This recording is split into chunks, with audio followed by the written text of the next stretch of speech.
Bismillahirrahmanirrahim. Alhamdulillahi wa kafa. Wassalatu wassalamu ala sayyidina Mustafa wa ala alihi ala sidiki wal wafa min ba'du. Wahaikum teman-teman PIP semua dimanapun kita berada. Assalamualaikum warahmatullahi wabarakatuh. Teman-teman semua, salah satu momen yang bisa kita manfaatkan dari bulan suci Ramadan ini adalah momen untuk mempererat ukhuwah Islamiyah di antara kita semua. Mengapa penting bagi kita untuk mempererat ukhuwah Islamiyah di antara kita semua? Teman-teman semua, ukhuwah Islamiyah merupakan salah satu instrumen paling penting dalam perjalanan dakwah Rasulullah SAW. Sebagaimana yang kita tahu, ketika Rasulullah SAW mengawali dakwah beliau di Madinatul Munawwarah, hal yang pertama kali beliau lakukan adalah memperukhuwahkan antara kaum Muhajirin dan kaum Ansor. Dari sinilah peradaban Islam mulai dibangun. Maka dari itu sudah sepatutnya lah kita menjaga apa yang telah Rasulullah SAW ajarkan. Mengutip sabda Nabi SAW dari sahabat Abu Hurairah radhiyallahu anhu, Rasul berkata, "Inna min ibadillah ibadan laisu bi anbiya yakhbituhumul anbiya wa syuhada."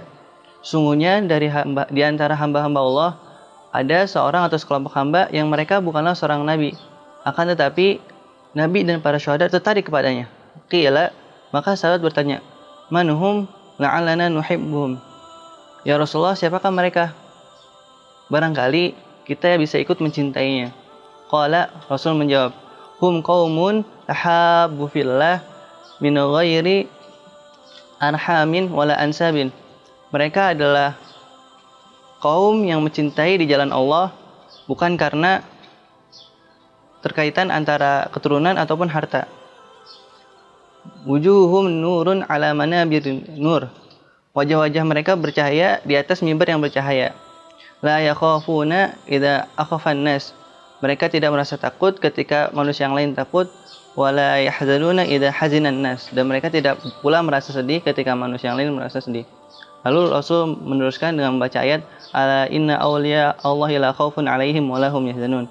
Yang berarti sesungguhnya para wali-wali Allah itu tidak merasakan kesedihan ataupun ketakutan. Atau kama qala Rasulullah SAW. Nah, teman-teman semua, dari hadis ini kita bisa mengambil kesimpulan bahwasanya betapa dahsyatnya sebuah ikatan yang dibangun atas dasar Islam. Bahkan ikatan ini pun lebih utama dibandingkan ikatan yang berdasarkan keturunan ataupun harta. Kita bisa mengambil contoh nyata dari kasus ini adalah persahabatan kaum Muhajirin dan kaum Ansor sendiri. Kaum Muhajirin dan kaum Ansor menceritakan kepada kita bahwasannya keturunan atau kedudukan bukanlah hal yang paling utama. Sebagaimana kaum Ansor menerima kaum Muhajirin tanpa memandang sedikit pun keturunan ataupun kedudukan dari setiap individu kaum Muhajirin. Begitu juga cerita persaudaraan atau ukhuwah Islamiyah di antara kaum Muhajirin dan kaum Ansor ini mengajarkan kepada kita bahwasanya harta bukanlah hal yang selalu kita kedepankan. Sebagaimana kaum Muhajirin rela meninggalkan hartanya di kota Mekah untuk berhijrah pada Nabi SAW. Begitu pula kaum Ansor yang rela ikhlas berbagi hartanya mulai dari yang terkecil, dari mulai berbagi pakaian, berbagi hasil ladang, sampai dengan berbagi rumah dan kaum Muhajirin. Nah, maka dari itu kita bisa memanfaatkan nilai-nilai yang sudah diajarkan oleh kaum Muhajirin dan kaum Ansor ini dan kita aplikasikan ke dalam kehidupan kita sampai sekarang ini. Sebagaimana mungkin dimulai dari yang terkecil, dari mulai kita lingkup terkecil kita berbagi ke tetangga kita, ke orang rumah kita. Berbagi apa? Karena kita sekarang kondisi sedang di rumah aja, mungkin kita bisa dengan berbagi buka puasa, berbagi makanan sahur segala macam. Karena dalam salah satu nilai ukhuwah juga dijelaskan dalam hadis lain adalah yukrim jarahu atau berbuat baik atau memuliakan tetangganya.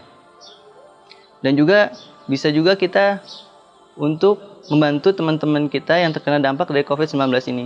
Bisa itu membantu dalam dukungan moral seperti halnya kepada pasien dan juga kepada perawat yang jadi garda terdepan dalam memerangi COVID-19 ini, atau dengan dukungan harta.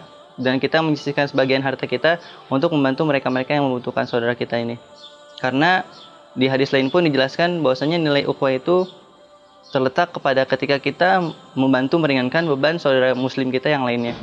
Dan yang tak kalah penting juga, kita harus selalu mendapatkan husnuzon dan juga terus berdoa kepada saudara-saudara kita sama muslim di dunia ini, karena di hadis lain pun dijelaskan bahwasanya doa seorang muslim untuk saudara muslim lainnya bil ghaib, tanpa sepengetahuan saudaranya, termasuk ke dalam doa yang ijabah.